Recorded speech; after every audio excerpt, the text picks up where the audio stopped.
Good morning, Fleetwood. It is Friday, January 27th, 2023, day 6 in the 6-day cycle. I hope you all had a productive and good Fid Day on Wednesday. And the Drama Club has been hard at work on this year's spring musical, so let's take a look.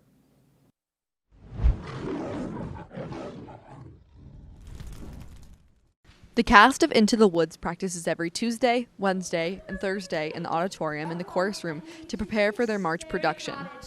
Director Mr. Binyak and music director Ms. Williamson teach their cast the scenes and music as they work together to produce the show. Into the Woods is a 2-act musical following along some of your favorite fairy tale characters as they meet each other through their individual stories. They go on a journey and learn to be careful for what they wish for.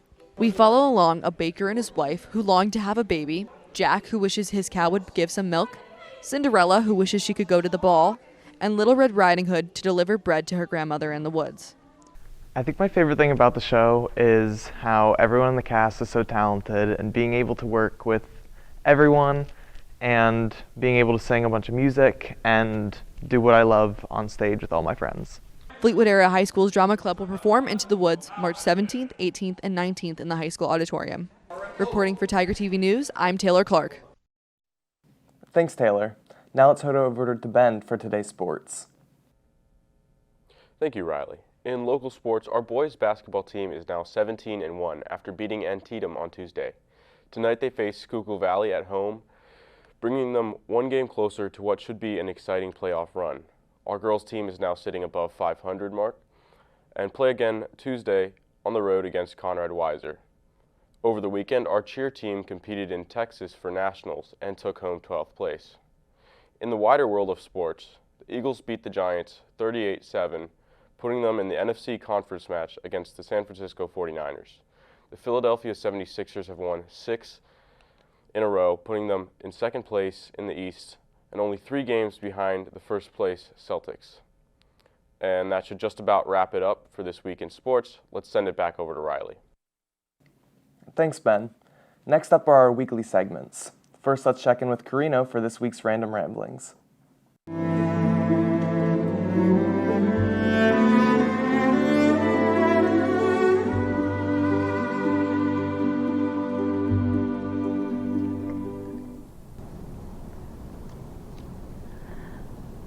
Apple versus Android.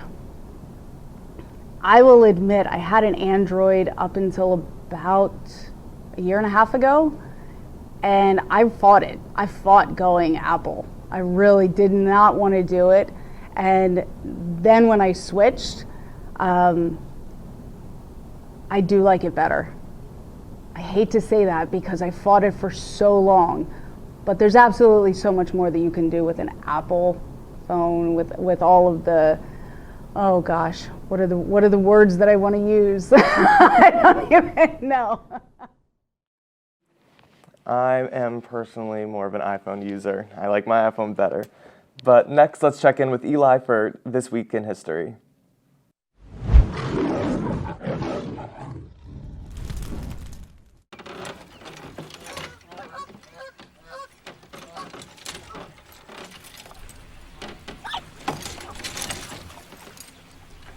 On January 23, 1973, U.S. President Richard Nixon appears on national television to announce peace with honor in Vietnam. Good evening. I have asked for this radio and television time tonight for the purpose of announcing that we today have concluded an agreement to end the war and bring peace with honor in Vietnam and in Southeast Asia. The following statement is being issued at this moment in Washington and Hanoi. At 12:30 Paris time today, January 23, 1973, the agreement on ending the war and restoring peace in Vietnam was initialed by Dr. Henry Kissinger on behalf of the United States and Special Advisor Lee Duc-Tho on behalf of the Democratic Republic of Vietnam. On January 24, 1939, 30,000 people are killed by a magnitude 8.3 earthquake in Chile. On January 25, 2004, the second of 2 NASA rovers sent to explore Mars has landed on the surface of the planet. On the 26th of January 2011, nearly 2 million cars were called by the Japanese carmaker Toyota. The recall was initiated after reports that cracks would develop on the fuel pipes, leading to fuel leaks.